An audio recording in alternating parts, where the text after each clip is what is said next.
नमस्कार, मैं रवि आसलीवाल। सकारात्मक खबरों में आपका स्वागत है। आप न्यूज़ के चैनल, समाचारों के चैनल इसलिए देखते हैं ताकि आपको सूचना मिल सके। और अगर आप सूचना प्राप्त करना चाहते हैं तो आप हमारे चैनल को सब्सक्राइब कर सकते हैं। लेकिन यदि आपको ऐसे चैनल देखने हैं जिसमें सिर्फ किसी का अपमान होता हो या आपके मन में कूट कूट के गंदगी भरने का काम होता हो, और हाँ, आपको बच्चों की फीस से, बढ़ते पेट्रोल के दाम से, बढ़ती बेरोजगारी से, बच्चों की फीसों से, बच्चों के स्कूल से, बैंकों से और भी कोई देश की समस्या है, इनसे अगर कोई तकलीफ नहीं हो तो अब आप लड़ाई झगड़े की बहस भी देख सकते हो मीडिया में। लड़ाई झगड़े की बहस से देखने से पहले एक बार ये सोचो कि इससे आपका, देश का या आपके बच्चों का भविष्य सुधर सकता है या नहीं, या सुधरने वाला है या नहीं। अगर आपको ऐसा लगता है कि इससे सुधरने वाला नहीं है तो आप, निवेदन है कि उन चैनलों को, मीडिया चैनलों को, बहस वाली को देखना बंद करें, वरना इसका खामियाजा आपको, हमको, देश को और बच्चों को भुगतना ही पड़ेगा। तो या तो हम खामियाजा भुगतने के लिए तैयार रहें या ऐसे चैनल को सब्सक्राइब करें जिनमें न्यूज़ हो, खबर हो, ताकि हमारे देश विकास कर सके, हम विकास कर सके और हमारे बच्चों का भविष्य सुधर सके। तो इसलिए बढ़ते हैं खबरों की ओर। देश में कोरोना के घटते मामलों के बीच अब वैक्सीन के वितरण की तैयारियां तेज हो गई है। करीब एक साल तक कोरोना वायरस के संक्रमण से जूझने के बाद अब भारत की जनता तक बहुत जल्दी कोरोना वैक्सीन पहुंचने वाली है। ऐसे में स्वास्थ्य मंत्रालय ने लोगों को कोरोना वैक्सीन पहुंचाने के लिए गाइडलाइन जारी की है। अब आपको ऑनलाइन पैसा ट्रांसफर करने के लिए दिन, रात या समय नहीं देखना होगा। आज से ऑनलाइन बैंकिंग ट्रांसफर की RTGS, real time gross settlement system service 24 घंटे 365 दिन काम करना शुरू कर देगी। अब आरटीजीएस सर्विस हर वक्त मौजूद होगी। इससे भारत दुनिया के उन चुनिंदा देशों में शामिल हो गया जहां इतने बड़े ट्रांजैक्शन 24 घंटे होते हैं। कोरोना संक्रमण की चपेट में आने से दक्षिण अफ्रीकी देश एस्वाटिनी के प्रधानमंत्री की मौत हो गई। एस्वाटिनी के प्रधानमंत्री एम्ब्रोसे ड्लामिनी 1 महीने पहले कोरोना पॉजिटिव हुए थे। 52 साल के पीएम ड्लामिनी का दक्षिण अफ्रीका के एक अस्पताल में इलाज चल रहा था। दक्षिण अफ्रीकी देश एस्वाटिनी में शासन की पद्धति राजशाही है। समाचार एजेंसी राइटर्स के मुताबिक वहां की सरकार रविवार देर रात प्रधानमंत्री के निधन की घोषणा की है। वहीं भारत में कोरोना वैक्सीनेशन की शुरुआत अगले साल जनवरी से हो सकती है और अक्टूबर तक सभी देशवासियों को वैक्सीन की खुराक मिल सकती है। ये दावा है सीरम इंस्टीट्यूट ऑफ इंडिया के सीईओ अदार पूनावाला का। उनका कहना है कि उनकी कंपनी को इस महीने के अंत तक वैक्सीन के इमरजेंसी इस्तेमाल की इजाज़त मिल सकती है। सीरम इंस्टीट्यूट के सीईओ अदार पूनावाला ने कहा कि हमें उम्मीद है कि अक्टूबर 2021 तक भारत में सभी का टीकाकरण हो जाएगा। केंद्र के कृषि कानूनों के खिलाफ किसानों का आंदोलन सोमवार और तेज होगा, यानी आज और तेज होगा। नवंबर महीने के अंत में दिल्ली के बॉर्डर पर डटे हजारों किसान आज एक दिन की भूख हड़ताल करेंगे और देश भर में धरना देंगे। एक हफ्ते के भीतर किसानों का ये दूसरा देशव्यापी प्रदर्शन होगा। इससे पहले पिछले मंगलवार को किसानों ने भारत बंद का आह्वान किया था। विभिन्न राजनीतिक दल और ट्रेड यूनियनों ने भी किसानों के भारत बंद का समर्थन किया था। सरकार के साथ कई दौर की बातचीत के बावजूद किसानों का कहना है कि जब तक नए कानूनों को वापस नहीं लिया जाता है तब तक आंदोलन जारी रहेगा।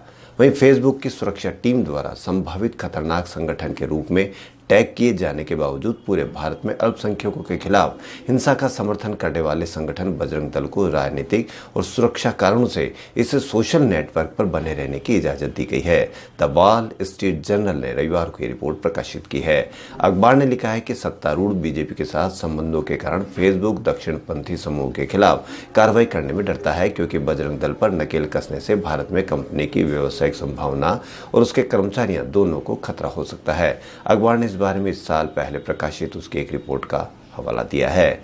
भारत में रविवार को कोरोना वायरस संक्रमण के कुल मामलों की संख्या 98 लाख से पार हो गई।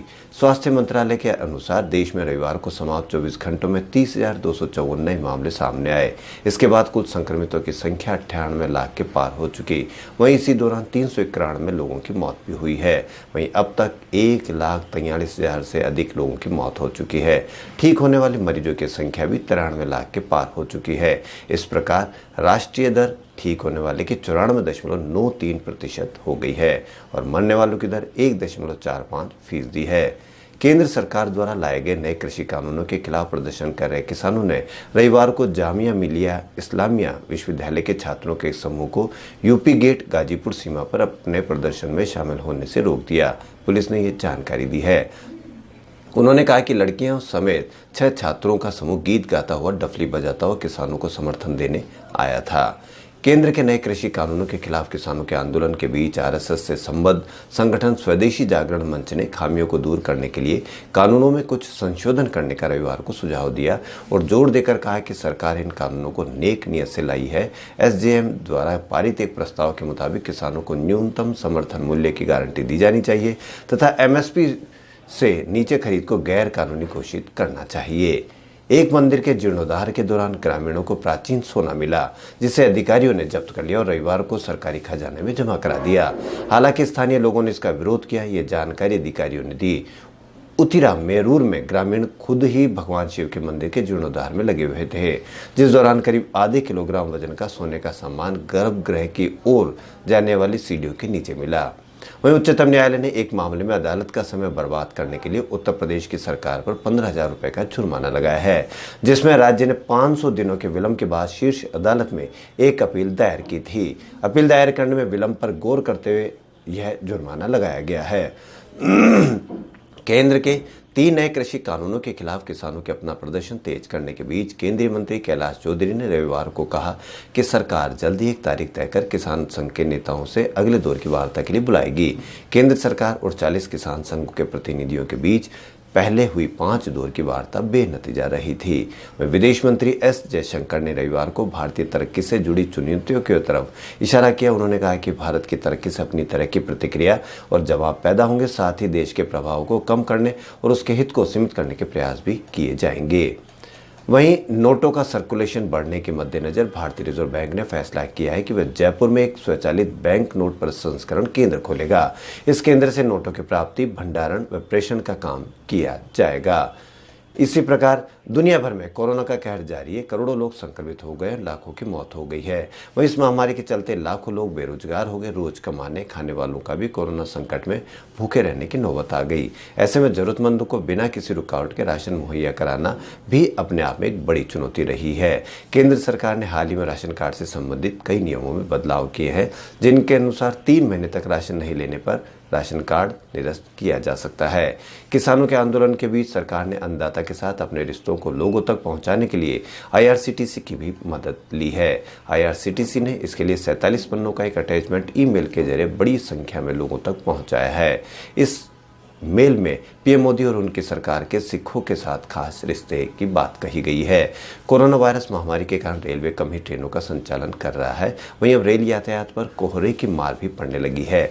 कोहरे के चलते देश के कई हिस्सों में काफ़ी ट्रेनों को रद्द करने का फैसला किया है।